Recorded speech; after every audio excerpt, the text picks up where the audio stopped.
Okay, today we're gonna discuss about the tech stack of Mr. Oliver Mastillero. So he's Black Green Elf. So how does the deck function? The deck is kind of crazy look. What And is why it? is it crazy? Because of the many creatures, which is elves, will beat your opponent to death.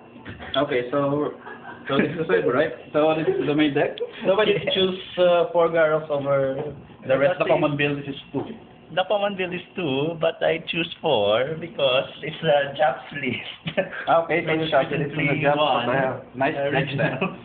But I tested and it's good. Okay. So how about choosing 8-man lands instead of the Because of that, because of Garrux, the lands will get fatter and beat the hell out of your opponent. Okay, so could you please discuss the function of the cards in your sideboard? This is for the Teferi Smoke and the Blossoms.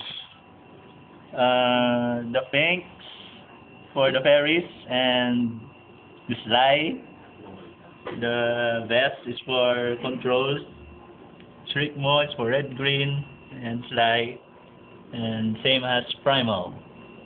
The Cloud Treasure is obviously for, I don't know. I don't know. That's what to do. Yeah. Okay, so there you have it. The Black Green Elf by Mr. Mastillero. Fuck, I am sure!